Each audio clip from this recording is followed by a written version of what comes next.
think I'll do a few more videos before I wind it down. So I just finished getting my brain zapped. If you don't know what that means, I started therapy, I've been doing therapy since I was 14, 15. I just think it's a good, healthy practice to be in any kind of therapy. Even if I'm telling you about my day. I had got to the point about 3 years ago.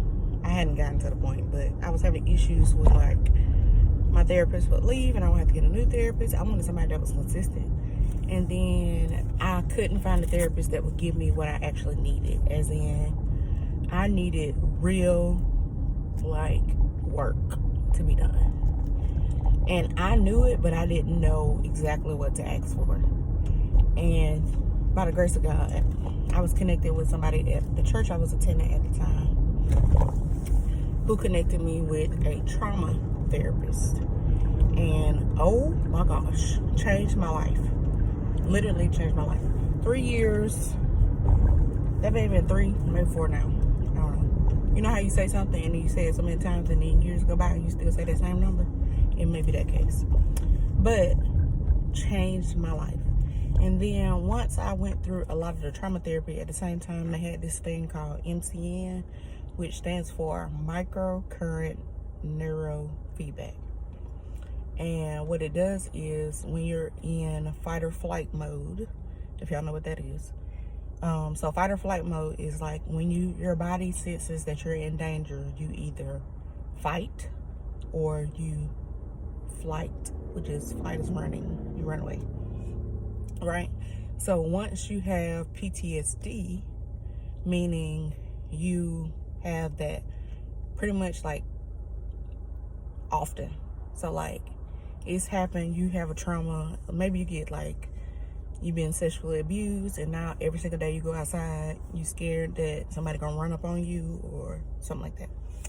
And so when you have PTSD, your brain stays in fight or flight mode at all times, or more often than it should, because it should be, hey, I'm in danger, fight, flight, I escape the situation, and then my body calms down and goes back to normal because I'm safe. But if you're in a place where you're not safe for an extended amount of time,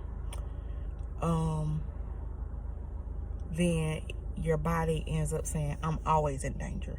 That's kind of what PTSD is, right?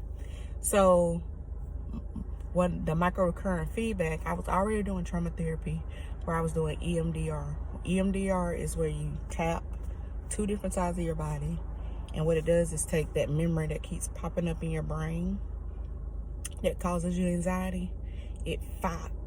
That thing that's popping up in your brain is not filed correctly in your brain.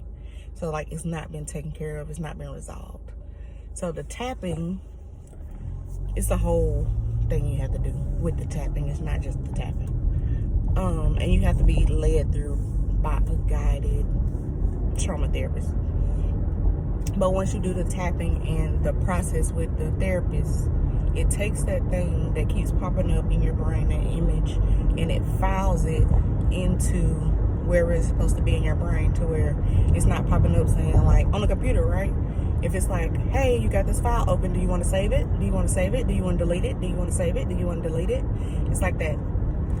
And you, like, I don't know what to do with it because it just keeps popping up and I just want to forget it. Just forget it. Like, that's like you just minimizing it, right? But you still trying to do other stuff on the computer, but it keep popping up saying, hey, do you want to save me? Do you want to delete me? Do you want to save me? Do you want to delete me? Right? And so once you go through that process, it actually files it and says, hey, I either want to save it or delete it, whatever.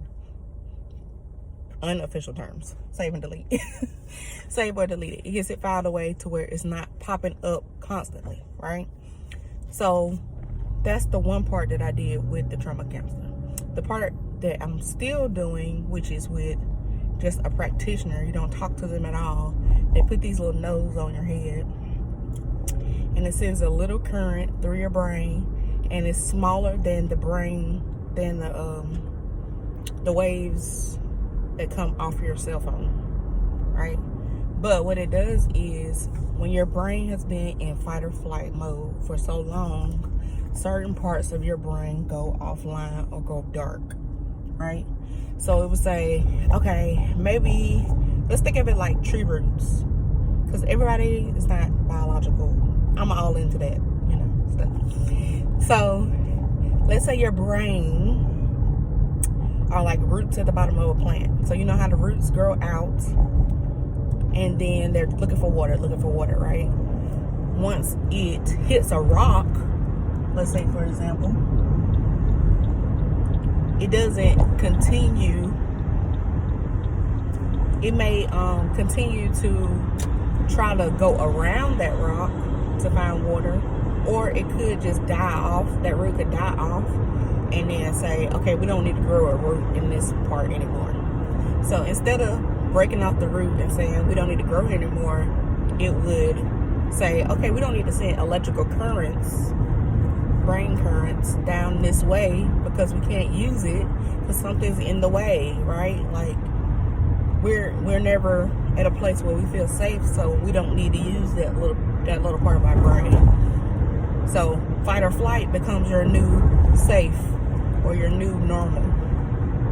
So what the MCN does is it sends little ticklers and it starts back sending that brain waves back to those places where it's like, we don't need this part of the brain anymore because you're never safe, right?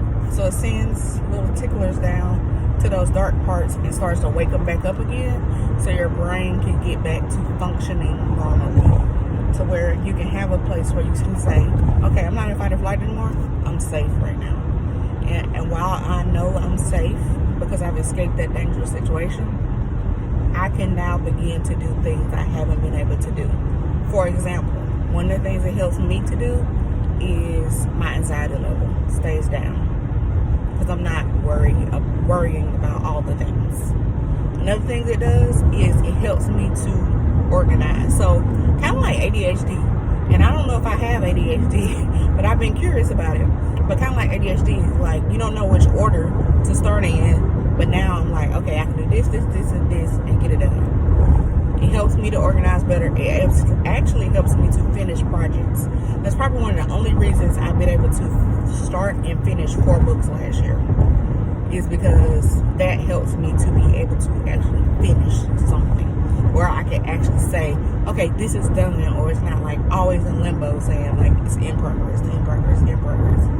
And I'm just so frustrated I can't even finish it. So it's helped me in all those ways.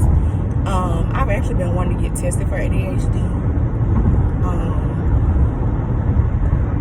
My daughter has ADHD, so I know quite a bit about it. Because of course, anytime somebody give a diagnosis, I'm researching, baby. I'm not just taking your word for it. Because just because you say it don't mean it's true. So we got to find out.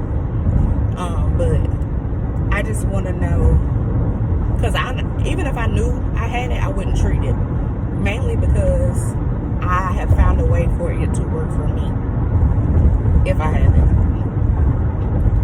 I'm just curious, because it just would put some things into place to be like, oh, that's why you're so interested in every single thing in the universe. Like, I can get on the internet and do a rabbit hole about, hey, why do they pour the concrete on the road with a space in between it?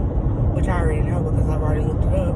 It's because the concrete expands when it's hot. It expands when it's hot and shrinks when it's cold or whatever. Like, it moves. It prevents it from making other cracks in the road when you already have a space allotted out for it to expand and contract. Okay, so right, I'm interested in like a million different things, and that's not normally the case, but I consider that a part of my genius. It's a part of the thing that makes me me, and I love it about myself. So it's not something I want to change. And my daughter's the same way. She loves learning about everything, and that's one of the things we bond about, is looking up like the most random thing you can ever think of. And she thinks I know the answer to every single thing in the universe. And I'm like, Google it. Like her teacher tells her to Google stuff. It's like, Google it, because I don't know.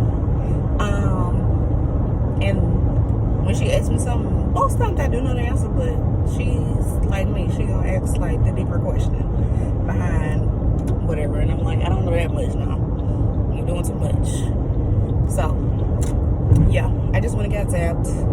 So I started off going once a week.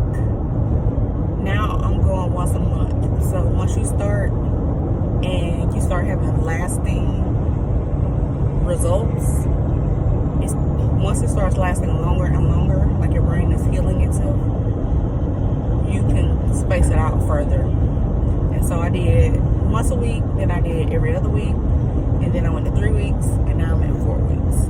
And I've been doing it for, I don't know how long I've been doing it, a year. And they told me, I don't think they told me this, but I think I inferred it, because they kind of gave a guesstimate, and I think I was one